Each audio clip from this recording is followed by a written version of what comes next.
오늘 하나님 말씀의 제목은 바벨론의 멸망과 이스라엘의 회복입니다. 이사야서 14장 1절에서 2절 말씀을 보시겠습니다. 여호와께서 야곱을 긍휼히 여기시며 이스라엘을 다시 택하여 그들의 땅에 두시리니 나그네 된 자가 야곱 족속과 연합하여 그들에게 예속될 것이며 민족들이 그들을 데리고 그들의 본토에 돌아오리니 이스라엘 족속이 여호와의 땅에서 그들을 얻어 노비로 삼겠고 전에 자기를 사로잡았던 자들을 사로잡고 자기를 압제하던 자들을 주관하리라. 아멘. 주전 8세기 이사야 선지자가 활동할 당시에 바벨론은 아수르의 침략과 지배에 놓인 미약한 국가였습니다. 그러나 바벨론의 나포폴라살 왕 때 아수르의 수도 니느웨를 점령하더니 후계자 느부갓네살 왕 때는 최고의 황금기를 구가하게 됩니다. 이때 애굽을 비롯하여 중근동 일대 많은 나라들이 바벨론에 무릎을 꿇었습니다. 남한국 유다도 느부갓네살의 공격에 무참하게 무너졌습니다.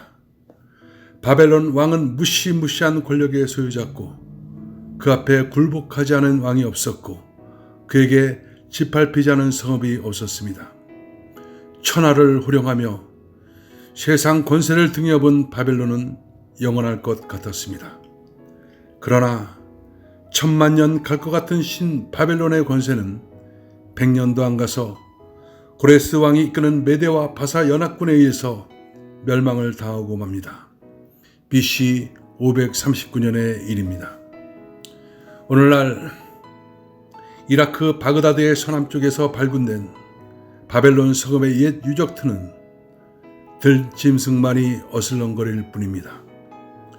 화무 11홍이란 말이 있듯이 세상에 영원한 것은 없습니다. 오늘 본문에 예언으로 기록된 바벨론의 멸망 참으로 비참했습니다. 먼저 죽어서 음부에 간 자들이 바벨론 왕을 보고 놀라서 너도 우리와 같이 되었느냐 하고 반문할 정도였습니다.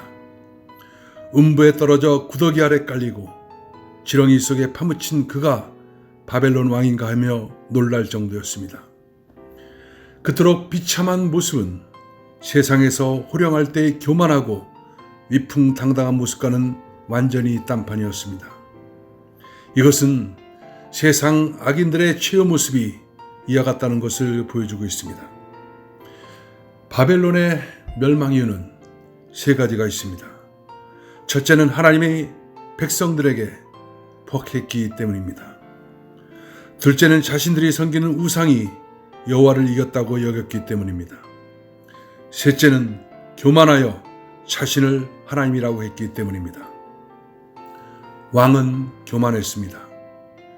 위로는 하나님이 없었고 아래로는 사람이 없었습니다. 이사야서 14장 12절에 보면 너 아침의 아들 계명성이여 어찌 그리 하늘에서 떨어졌으며 너 열국을 엎은 자여 어찌 그리 땅에 찍혔는고 내가 내 마음에 이르기를 내가 하늘에 올라 하나님의 뭇별 위에 내 자리를 높이리라. 내가 북극 지폐의 산 위에 앉으리라. 가장 높은 구름에 올라가 지극히 높은 이와 같아지리라 하는도다. 그러나 이제 내가 스을 곧 구덩이 맨 밑에 떨어짐을 당하리로다. 이사야 선지자는 바벨론 왕을 계명성으로 비유합니다.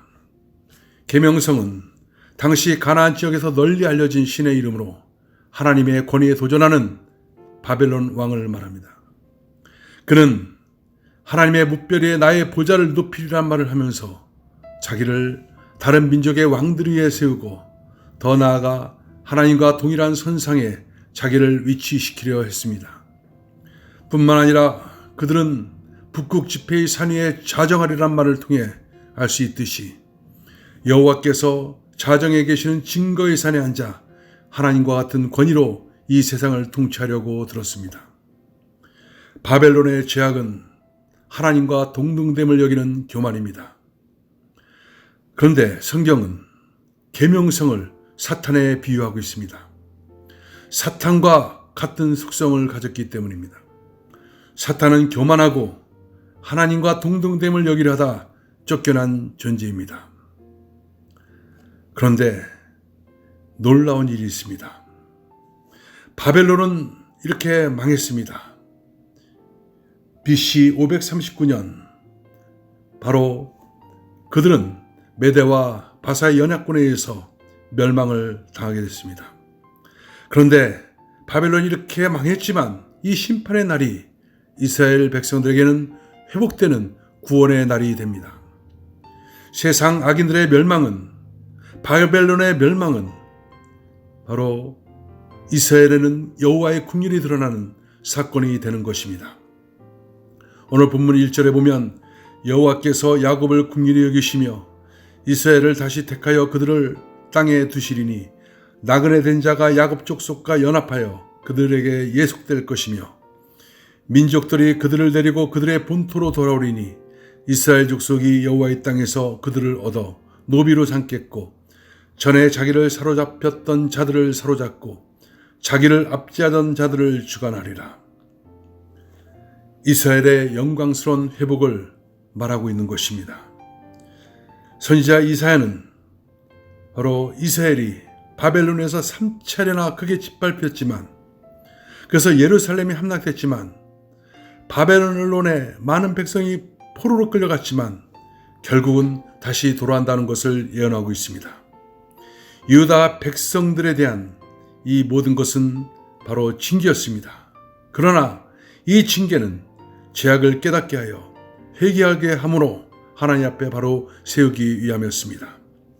바벨론의 멸망과 그래서 이스라엘 백성들의 고난은 전혀 차원이 다른 것입니다.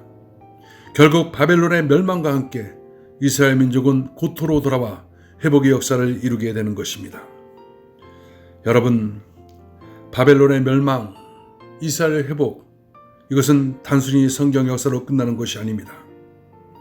바벨론과 같은 세상의 교만한 자들은 반드시 심판이 있다는 것입니다. 그러나 택한 백성들은 비록 매를 맞지만 언젠가는 회복과 구원의 날이 임한다는 것입니다. 이것이 택한 백성과 악인에 대해서 하나님의 취급의 방법이 다른 것을 말해주고 있는 것입니다. 이 모든 것이 하나님의 은혜입니다. 그렇기 때문에 우리는 어떤 상황이 와도 좌절하거나 낭망치 말아야 됩니다. 때가 이르면 회복과 구원의 날은 반드시 찾아오기 때문입니다. 비록 많은 슬픔과 국물을 당할지라도 택한 백성에게는 반드시 하나님께로 말미암은 위로와 안식의 날이 찾아옵니다. 그날을 사모하며 승리하는 여러분 되시길 주의 이름으로 축원합니다. 기도하겠습니다. 하나님, 악인이 종국의 처절한 심판을 받아 멸망에 이르지만 그러나 하나님의 택한 백성은 구원의 놀라운 역사 속에 회복되는 것을 바벨론과 유다를 통해서 보여주심을 감사합니다. 하나님, 때때로 우리가 곤고하고 힘 있는다 할지라도 결국 하나님의 택한 백성들을 하나님께서는 회복시키는 놀라운 은혜를 우리가 믿습니다. 그 은혜가 늘 함께하길 소망합니다. 예수님의 이름으로 기도합나이다. 아멘.